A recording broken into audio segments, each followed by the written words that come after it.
Welcome back, it's me, Lou. The new Masters of the Universe movie is now here, and with it is a lot of cool action figures. Today we're going to be featuring some of the great villains from the movie. So sit back, relax, and let's get this party started. Okay, so now it's time to get up close and personal with some of the villains of the Masters of the Universe film. Alright, so today is June 4th, 2026, and I saw the movie last night, and I thought it was a good time. I enjoyed it. For me, as a child of the 80s growing up, it was very, very fun to see the characters come to life on the big screen again. And when I say again, there was the previous Dolph Lundgren movie that came out way, way, way long ago, and I was a fan of that movie too, when I was a kid. But for me, just to seeing the characters portrayed a lot more accurately to the toys was such a special treat. And I've been stoked on the new figures. I'm not buying the larger Chronicle, Massiverse sized figures yet. I still have to get those. But the core figures, the smaller ones, they really appeal to me. I don't know what it is, but I'm always drawn to the cheaper, budget-friendly, and kid-friendly action figures. The ones with less articulation. For me, they always hit that sweet spot because, for one, they're more affordable, which is important. But also, even though a lot of these figures, they don't have the same amount of accessories or articulation as the more premium figures, I think this style of action figure appeals to my inner child more. They feel more like toys versus a collectible. And I think for me, that's kind of like the big selling point. I love the much more simplistic nature of the budget core figures. And again, the price point is sweet, especially nowadays with figures costing so much. I don't mind paying $10 for a figure that's going to be somewhat less articulated, but you can still see that the craftsmanship is still there. And I think the core line really exemplifies that. These are budget figures. They're aimed both at kids and collectors. I think the much more serious collectors are going to go for the Chronicle and Masterverse figures, but these smaller ones, they're nice. Just look at them. The box art is really, really eye-catching, and it just looks really, really cool. All right, so we have the trio of villains here. We have Skeletor, evil lord of destruction with his Havoc staff. We have Beastman, the savage henchman with his whip. And I don't think he had the whip in the movie. And then the color scheme is interesting also because in the film, it very much looks like Beastman. But I think in the film, the character, his colors kind of blend more together. There isn't that distinction between, like on the action figure where there's that distinction between the fur that he's wearing on top versus his actually like body fur, if that makes any sense. But I did enjoy seeing Beastman on screen. I think the way the character was portrayed was very, very cool. And every time I see Beastman and Skeletor together, I always think of that very highly, highly inappropriate yet funny CKY video. And if you've never seen that skit put out by Bam Margera and the CKY crew, definitely seek it out. But it's very not safe for work. I'll leave it at that. Up next, we have the Skelenite, the evil warrior of Skeletor. This is a cool army builder. When I bought this at my local Target, this is the only one they had in stock. And maybe if I see a couple of more of these, I might buy more because, again, great army builder. Skeletor has a lot of henchmen in the film, and I think this is such a cool design. And then on the back, I think they're somewhat different, or are they all the same? Somewhat. All right, so yeah, Beastman came out with the He-Man Tila wave, and then you see Snake Mountain in the background. And then these other figures came out in the Mechanic wave with Mechanic. There's also a Man-at-Arms, and there's that other dude, and that's like a 4-pack exclusive on Amazon. If I knew about that exclusive, I would have bought it. But I'm kind of hoping that Man-at-Arms will be a solo release. If not, I'll pull the trigger on the 4-pack. And I think the He-Man in the 4-pack is actually somewhat different colors than the standard release figure that you find at like Target and whatnot. Alright, yeah, so we have 3 awesome looking action figures, and let's get started. We'll save which one on? We'll save Skeletor for last. All right, so we'll start off first with Skull Knight.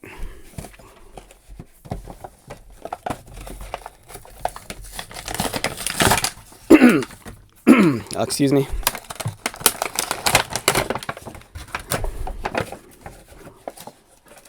All right, so like I said, these core figures, they're such well-crafted, beautifully done figures.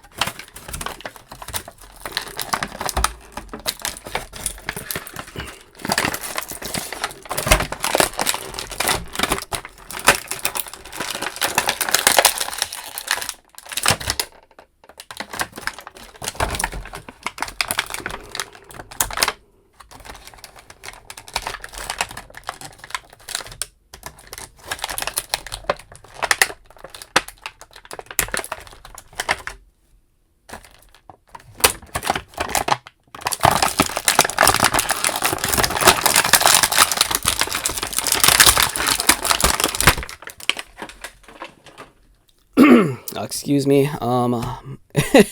My throat is like killing me right now. I think I'm losing my voice again. All right, so we have Skull Knight here. Impressive looking action figure. So if you're a customizer or a hobbyist, I think there's a lot of potential here to really level up the figure. You could apply possibly like an ink wash to bring out all these beautiful details with all the folds and wrinkles in the armor. Nice dry brushing effect on the face. I love the texturing on the skirt piece as well. Yeah, really, really nice figure. The sword here, it's nicely crafted also. Some nice design work. I kind of like how it kind of retains... You can tell this is a villain's sword just by the way it's designed. Especially for a character called Skull Knight, it kind of retains some of the bony skeleton-like qualities in the design with the blade. And also the kind of like the bony handle or the hilt. The figure itself, it's much more on the smaller end. These budget core figures, they're not as large as like the Masterverse figures. This stands in at a little under 6 inches. I want to say, I think these are marketed as 5.5, I think. 5.5 scale. But yeah, this one comes a little bit under 6. The articulation, yeah, movement in the head, it kind of rolls a little. It feels like it's on a ball joint. Arms go up, but the movement is restricted by the armor plating up here. Do the arms go outward? They do go outward, which is nice. Elbow bend, swivel, articulated wrists. The figures, if anything, they're just as articulated as an Origins figure, I believe. The only thing is that the proportions are a little bit different. And I'm trying to see how much range of movement we can get with a leg. The legs are articulated, but unfortunately, the skirt piece here, even though there's some cuts in it, it doesn't kick up fully outward. And you can tell the knees do bend. And then the knees, I believe, also swivel. Yes, they do swivel. And it feels like this is removable as well. I think you could detach it right there. Oh, you could. There you go. So if you're armory building, one thing you could do also just to have variations is that, for example, you can have 3 of these. 2 of these could have the skirt piece on. You can remove one, and then, the one without the skirt could be like, the squad leader. And then, yeah, so here's articulation without the skirt hindering any movement. Unfortunately, there is no ankle articulation, but that's all right.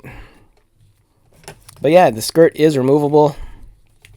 It looks kind of cool without the skirt, to be honest. The skirt piece is nice, but yeah, I think there's just something about the look without it. It looks kind of neat. So yeah, great figure. Again, excellent army builder. One worth getting for sure. All right, up next we have, let's do Beastman next. Beastman is one of my favorite He-Man characters of all time. Whether it's his feral nature or just the way the character is, presented. I thought the character design is just brilliant. He's called Beastman. He embodies all those qualities. He has that giant fur that almost looks like a mane, draped over his shoulders. His face looks just gnarly and crazy. And yet he retains certain elements that kind of gives him a sense that maybe he's slightly civilized. And, he has that jewelry around his neck.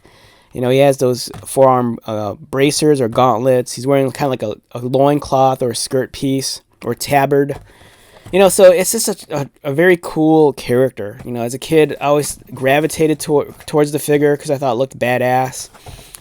And as an adult, I just think he's this, one of those iconic Masters of the Universe characters. He really embodies, that universe.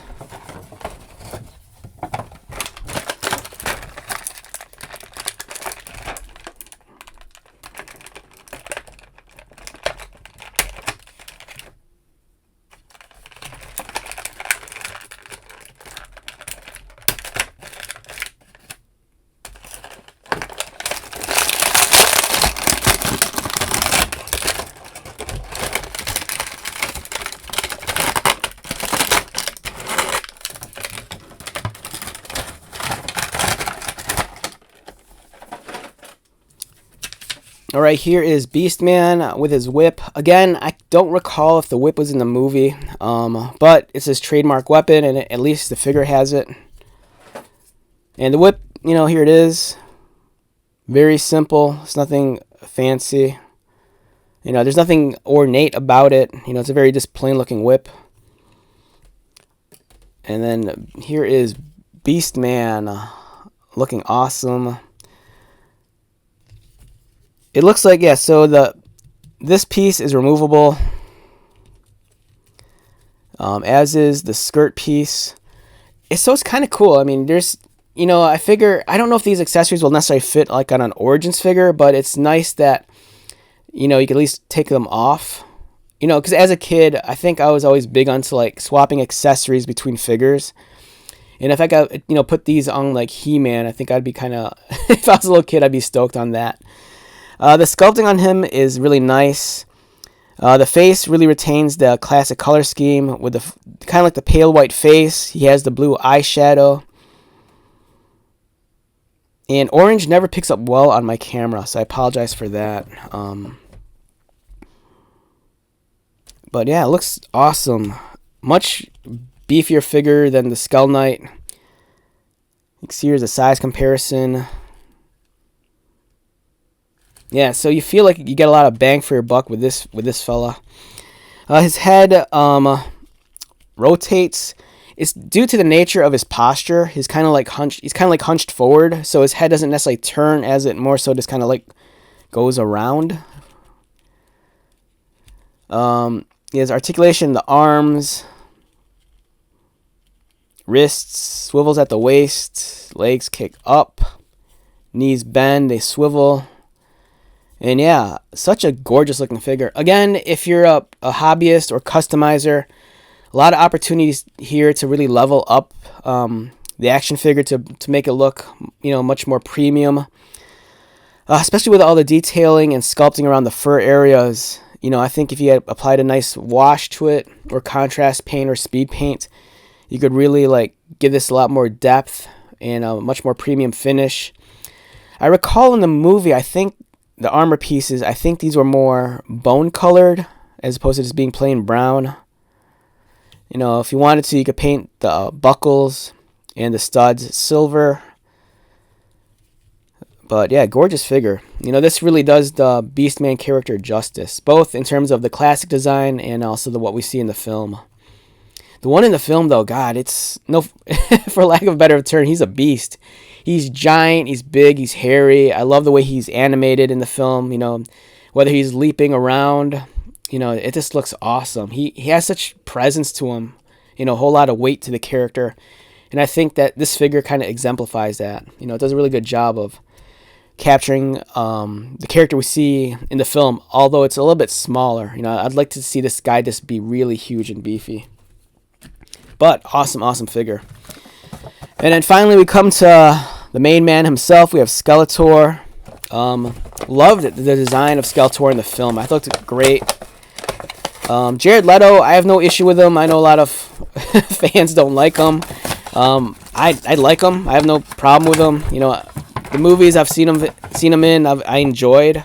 I loved Tron Ares. I'm a huge Tron fan. I grew up on the original 80s film, and I had no issue with that movie. I thought that was fantastic. So yeah, dug his portrayal as Skeletor. I think he did the character justice. If you're looking for a one-for-one, version of the character that you see in the cartoon, you're not going to get it. There's some echoes to the original character in terms of the personality, but the character, it's a little bit different. And the movie was a lot more violent than I thought it was going to be. The movies, it could be silly at times, but then there's moments when they're like, you're just watching a film and you're like, wow, they're just killing everybody. So I don't know, I thought it is cool. I kind of enjoyed it. I'm really curious what younger generations are going to think of the film. Because for me, I grew up with Masters of the Universe. When the toy line came out, I was like in kindergarten. I was 6 years old at the time. My first Masters of the Universe figure was He-Man, and then I think later on, I might have gotten Skeletor, and then Trapjaw. Trapjaw was my favorite for sure.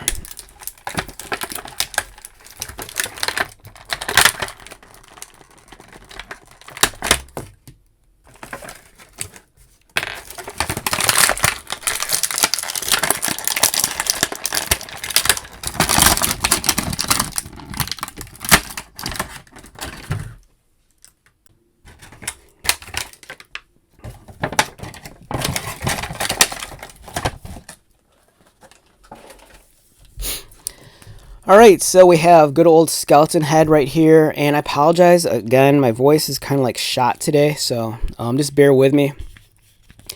Alright, so as a kid in the 80s, you see it all the time in like memes and stuff like on social media. People from my generation were always so nostalgic for certain cartoon characters. Guys like Skeletor, Megatron, Cobra Commander. These were kind of like the villains that defined our generation. And this figure, I think, and its character design, I think it does a really good job of, honoring the character. It looks great. On film, Skeletor has so much presence to him. There is just something about the way they did his eyes. It's just a skeleton, but they were able to convey so much different emotion and character in Skeletor's face, which I thought looked great. And then the character design too, it's done really well too. I like the fact that his shoulder piece here doesn't necessarily connect, downward, much like the older figure did, where it had like the harnesses that strap around the back. I kind of liked how the cape looked like it was just kind of like draped and hanging. I thought that looked really cool. Again, much like Skull Knight and Beastman, beautifully sculpted details on Skeletor. The belt looks very impressive. You have a lovely texture on the back. The hood looks great. And again, the eyes are awesome. I really wish they'd do something to make the eyes glow. It's something you don't see much nowadays, but I know for some toy lines like Transformers back in the day and certain action figure lines, they do that kind of like clear plastic piping through the top of the head. So then when you had the figure, like for example, under a light, the eyes would glow, and I kind of wish they would do that effect here, because I think it would raise the price of the figure, but I feel like it's a missed opportunity, especially when you watch the film and see just how much his eyes just glow and add to the character. But yeah, this figure doesn't disappoint. For like a $9-10 action figure, this looks awesome. I think this is a great looking version of Skeletor. His Havoc staff looks great as well. It's nicely painted. It's so weird for me to see this accessory not being this plain and plastic and just purple. It's kind of cool to have like a somewhat silver finish to it, and for it to feel somewhat metallic. And then let's put that in his hand. Oh, excuse me. And yeah, this really completes the look. Great looking figure. Again, the articulation's much like the other figures. There's nothing different here. The skirt piece on this guy does not seem like it's detachable unless you took apart the figure. There's no like clasp that allows you to detach it. And same with the cape piece here. It's plugged in. You can see it where it's plugged in. If you're a customizer, I think there's some good pieces here to like use as fodder. You know, if you want to like, you know, bring these pieces into like another custom figure you'd want to do. You know, I think there's a lot of cool stuff going on here. Yeah, so the trio figures look great. And then I do have an Origins figure here, or two that we could pull out for comparison. So in terms of the size, you know, the scale is somewhat comparable to an Origins figure. The proportions are definitely different. You know, these are kind of like the proportions that we got with the 80s figures. You know, they're very swole, very like big and heavy on top. These are a little bit more leaner, a little bit more realistic in their presentation and proportions. Yet there's something about them that feels a little bit more toy-like and cartoon-like because they do feel a little bit more squat. But you could, if you wanted to, if you're not picky, you could like easily incorporate these into your Origins line if you could forgive the fact that the proportions are a little bit more trimmed down. But in terms of the height, you know, it's all right. It kind of works for me. There was the Netflix animated Masters of the Universe line from maybe 4 years ago. And then those figures, I think they would fit well with some of these. There was the Triclops, and I think the Triclops would look great because the size is very comparable to these core figures. So yeah, here's Merman next to Beastman, and you can see the size difference, but the height is pretty comparable. You know, it's just a question of the proportions. So yeah, great line of figures. I can't recommend these core figures enough. I think they're fantastic. Great value. If you have little ones and you're trying to like get them on board with the Masters of the Universe toy line, you know, I think the core line's a great way to go. You know, they're affordable. The figures are very playable, you know, and they're just great. I think Mattel's done a fantastic job. I'm hoping that the movie does well enough that we see a sequel. You know, in this day and age, you never know. You know, a lot of times there's always high hopes for sequels. And even if a movie is well received, you know, if the box office numbers aren't there, you know, a sequel doesn't always happen. Both as a fan of the property and also of the toys, I would love to see the live action stuff discontinue. You know, I think there's room for so many cool characters, you know, vehicles and play sets to accompany this toy line. You know, so hopefully the movie does well enough that this keeps on moving forward. You know, so that's my hopes.